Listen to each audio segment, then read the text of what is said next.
नमस्कार दोस्तों, स्वागत है आप सभी साथियों का एक स्मार्ट स्टडी पर।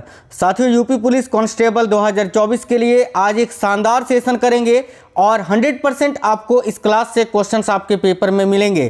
तो ये क्लास आपको शुरू से अंत तक देखना है क्योंकि ये क्वेश्चंस बहुत ही इंपॉर्टेंट है, अति महत्वपूर्ण प्रश्न हैं। बिना देरी की हुई क्लास को शुरू करते हैं। आप पेपर देने से पहले इस क्लास को कंप्लीट जरूर देख कर जाना।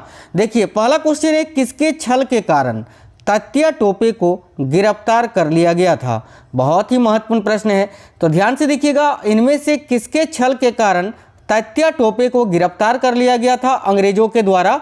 तो बहुत ही अच्छा क्वेश्चन है, याद रखिए। करेक्ट आंसर हो जाएगा मान सिंह के छल के कारण। साथियों, 1857 की जो क्रांति हुई थी, जिसकी शुरुआत हुई थी 10 मई 1857 उत्तर प्रदेश के मेरठ से, इसमें तात्या टोपे को गिरफ्तार कर लिया गया था मान सिंह के छल के कारण। याद रखिएगा। तो इस क्वेश्चन के लिए करेक्ट आंसर हो जाएगा ऑप्शन नंबर डी, मान सिंह। आपको याद रखना है, काफी महत्वपूर्ण प्रश्न है।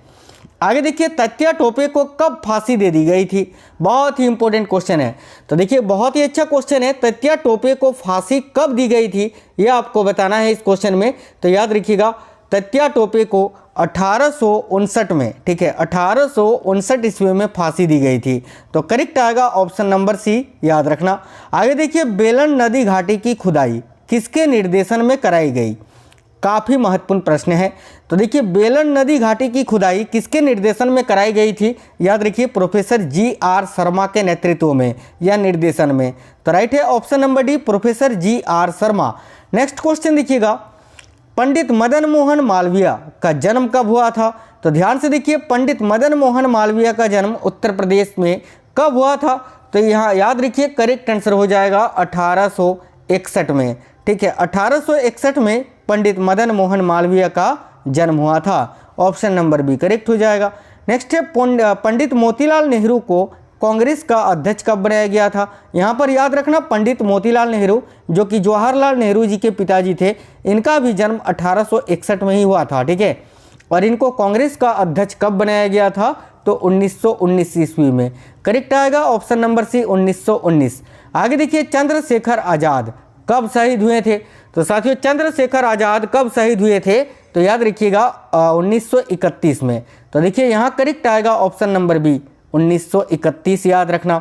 आगे देखिए, अगला क्वेश्चन है मध्य। देखिए, मध्य पाषाणकालीन स्थल जो है सरायनहार राय, ये उत्तर प्रदेश के किस जनपद में स्थित है? तो ये जो सरायनहार राय है, ये उत्तर प्रदेश के किस जनपद में स्थित है, ये पूछा जा रहा है। तो याद रखिए, करेक्ट आंसर होगा प्रतापगढ़ में। ठीक है, उत्तर प्रदेश के प्रतापगढ़ जनपद में ये स्थित है। तो option number C, Pratapgarh, correct answer हो जाएगा। आगे देखिए, निम्नलिखित में से कौन सा नवपाषाणिक स्थल है जो कि उत्तर प्रदेश में स्थित है? तो देखिए, इनमें से कौन सा एक नवपाषाणिक स्थल है जो कि साथियों उत्तर प्रदेश में स्थित है? तो ऑप्शन नंबर बी, कोल्डी हवा। ये कोल्डी हवा जो है, ये उत्तर प्रदेश में स्थित है, जो कि एक नवपाषाणिक स्थल है या फिर नवपाषाणकालीन स्थल है। ऑप्शन नंबर बी यहाँ करेक्ट हो जाएगा। अगला क्वेश्चन है, अजीजन बेगम का जन्म कहाँ हुआ था? काफ़ी महत्वपूर्ण प्रश्न है। तो देखिए, अजीजन बेगम का जन्म कहाँ हुआ था? याद रखिएगा, लखनऊ में। लखनऊ करेक्ट आंसर आएगा ऑप्शन नंबर ए, याद रखिएगा, लखनऊ। नेक्स्ट है, जवाहरलाल नेहरू कब भारत के प्रधानमंत्री बने थे? तो देखिए, पंडित जवाहरलाल नेहरू भारत के प्रधानमंत्री कब बने थे, ये पूछा जा रहा है। तो करेक्ट आएगा 1947 में, क्योंकि 1947 में ही भारत को आज़ादी मिली थी और भारत के पहले प्रधानमंत्री बने थे पंडित जवाहरलाल नेहरू जी। आगे देखिए, जवाहरलाल नेहरू को भारतीय राष्ट्रीय कांग्रेस का अध्यक्ष कब बनाया गया था? तो देखिए, नेहरू जी को यानी जवाहरलाल नेहरू को भारतीय राष्ट्रीय कांग्रेस का अध्यक्ष कब बनाया गया था? तो 1929 में। याद रखिए, ऑप्शन नंबर बी करेक्ट हो जाएगा। उत्तर प्रदेश के किस पुरापाषाणिक स्थल से अस्थि निर्मित मातृ देवी की प्रतिमा प्राप्त हुई है? काफी महत्वपूर्ण प्रश्न है। तो देखिए, उत्तर प्रदेश के किस पुरापाषाणिक स्थल से अस्थि निर्मित मातृ देवी की प्रतिमा प्राप्त हुई है? तो याद रखना, उत्तर प्रदेश के नोहला, देखिए लोहदा नाला क्षेत्र से। तो ऑप्शन नंबर सी, लोहदा नाला क्षेत्र, याद रखिएगा। उत्तर प्रदेश के किस नवपाषाणिक पुरा स्थल से धान की खेती के साक्ष्य मिले हैं? तो ये भी क्वेश्चन काफ़ी अच्छा क्वेश्चन है। याद रखिएगा, उत्तर प्रदेश के किस नवपाषाणिक पुरा स्थल से धान की खेती के साक्ष्य मिले हैं? तो यहाँ आपका करेक्ट आंसर हो जाएगा कोल्डी हवा से। ऑप्शन नंबर डी करेक्ट आएगा साथियों। आगे देखिए, पंडित जवाहरलाल नेहरू का जन्म कब हुआ था? तो देखिए, नेहरू जी का जन्म कब हुआ था? तो 1889 में। याद रखिएगा 1889, ऑप्शन नंबर ए। नेक्स्ट है 1857 के विद्रोह में किसे पकड़ने हेतु अंग्रेजों ने 1 लाख का इनाम रखा था? तो साथियों याद रखिएगा 1857 के विद्रोह में किसे पकड़ने हेतु अंग्रेजों ने 1 लाख का इनाम रखा था? तो नाना साहेब को पकड़ने के लिए। करेक्ट आएगा ऑप्शन नंबर सी, नाना साहेब। देखिए नेक्स्ट क्वेश्चन है, पंडित मदन मोहन मालवीय किस गोलमेज सम्मेलन में भाग लिया था? तो साथियों पंडित मदन मोहन मालवीय जी ने किस गोलमेज सम्मेलन में भाग लिया था, ये आपसे पूछा जा रहा है। तो याद रखिएगा द्वितीय गोलमेज सम्मेलन में, यानी करेक्ट आएगा ऑप्शन नंबर सी, द्वितीय। आगे देखिए अगला क्वेश्चन है, राज्य के किन जिलों से नवपाषाणिक साक्ष्य प्राप्त हुए हैं? ए है इलाहाबाद, बी मिर्जापुर, सी सोनभद्र या डी प्रतापगढ़। इन चारों में से कौन सा सही है आपको बताना है। तो देखिए राज्य के किन जिलों से नवपाषाणिक साक्ष्य प्राप्त हुए हैं? तो यहाँ आपका करेक्ट आएगा इन सभी जगह से, यानी करेक्ट आएगा ऑप्शन नंबर डी, ए इलाहाबाद, बी मिर्जापुर, सी सोनभद्र और डी प्रतापगढ़। इन चारों जगह से याद रखिएगा, काफ़ी अच्छा क्वेश्चन है। जवाहरलाल नेहरू को भारतीय राष्ट्रीय कांग्रेस का महासचिव कब बनाया गया था? तो साथ ही देखिए जवाहरलाल नेहरू को भारतीय राष्ट्रीय कांग्रेस का महासचिव कब बनाया गया था? तो 1923 में, ऑप्शन नंबर सी 1923। आगे देखिए लोहे की खोज उत्तर प्रदेश के किस जनपद में हुई? काफ़ी अच्छा क्वेश्चन है। याद रखिएगा लोहे की खोज जो है ना, ये उत्तर प्रदेश के किस जनपद में हुई थी, ये आपसे पूछा जा रहा है। याद रखिएगा वाराणसी में। करेक्ट आएगा ऑप्शन नंबर ए, वाराणसी। लोहे की खोज उत्तर प्रदेश के किस जनपद में हुई?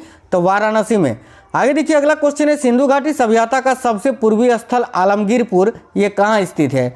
तो साथियों सिंधु घाटी सभ्यता का सबसे पूर्वी स्थल जो है आलमगीरपुर, ये कहाँ पर स्थित है? तो याद रखिए मेरठ में, उत्तर प्रदेश के मेरठ में ये स्थित है। आगे नेक्स्ट क्वेश्चन है, उत्तर प्रदेश में ताम्रपाषाणिक सभ्यता का साक्ष्य किस स्थान से प्राप्त हुआ है? तो देखिएगा उत्तर प्रदेश में ताम्रपाषाणिक सभ्यता का साक्ष्य कहाँ से प्राप्त हुआ है? तो सहारनपुर से, option number A Saharanpur correct हो जाएगा। आगे देखिए नेक्स्ट है, मल्ल महाजनपद उत्तर प्रदेश के किस जनपद में स्थित था?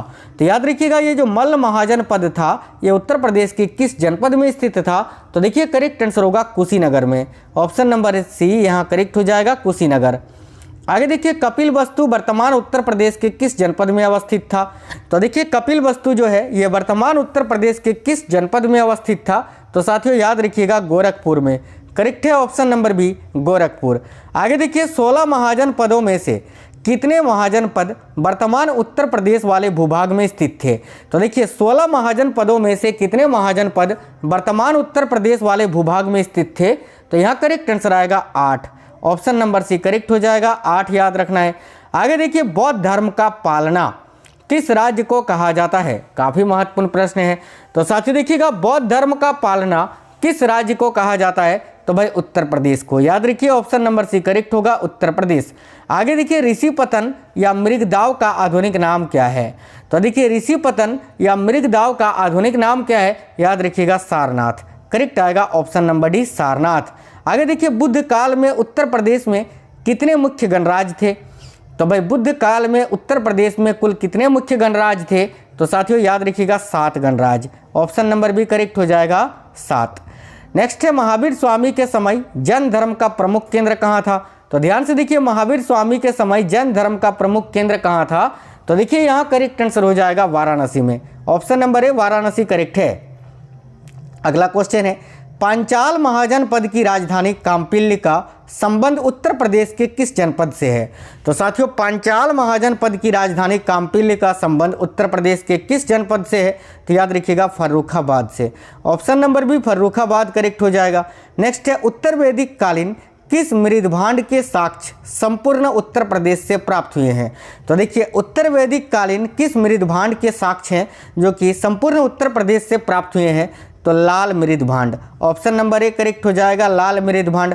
आगे देखिए टोपरा जहां से अशोक के अभिलेख प्राप्त हुए हैं वह राज्य के किस जनपद में स्थित था? तो याद रखिएगा ये जो टोपरा है ना जहां से अशोक के अभिलेख प्राप्त हुए थे ये उत्तर प्रदेश के किस जनपद में है? तो देखिए काफ़ी अच्छा क्वेश्चन है, याद रखिएगा सहारनपुर में, ऑप्शन नंबर डी सहारनपुर यहाँ करेक्ट हो जाएगा। अगला क्वेश्चन है अयोध्या का शिलालेख किस वंश के शासकों ने लिखवाया था? तो साथियों देखिएगा अयोध्या का शिलालेख जो है ये किस वंश के शासकों ने लिखवाया था? तो शुंग वंश के शासकों ने, ठीक है। और वो शासक कौन थे शुंग वंश के? तो याद रखिएगा धनदेव उनका नाम था, ठीक है, धनदेव याद रखिएगा। नेक्स्ट क्वेश्चन देखिए, अगला क्वेश्चन है, उत्तर प्रदेश के किस जनपद को भारतीय मूर्तिकला की जन्मस्थली माना जाता है? काफी महत्वपूर्ण प्रश्न है। तो साथियों देखिए, उत्तर प्रदेश के किस जनपद को भारतीय मूर्तिकला की जन्मस्थली माना जाता है? याद रखिएगा मथुरा जनपद को। तो यहाँ करेक्ट आंसर हो जाएगा ऑप्शन नंबर ए, मथुरा जनपद आपको याद रखना है। काफी महत्वपूर्ण प्रश्न है, तो सभी साथियों को याद रखना है मथुरा जनपद। ठीक है, देखिए नेक्स्ट क्वेश्चन है, अयोध्या के बाबरी मस्जिद का निर्माण किसने करवाया था? तो भाई बाबरी मस्जिद का निर्माण जो है वो मीर बकी ने कराया था। करेक्ट है ऑप्शन नंबर बी, मीर बकी।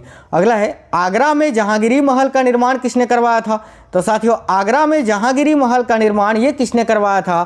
तो देखिए करेक्ट आंसर हो जाएगा जहांगीर ने। ठीक है, माफ करना, जहांगीरी महल का निर्माण अकबर ने कराया था। ठीक है, तो करेक्ट हो जाएगा option number A, Akbar, Jahangir नहीं अकबर, याद रखिए।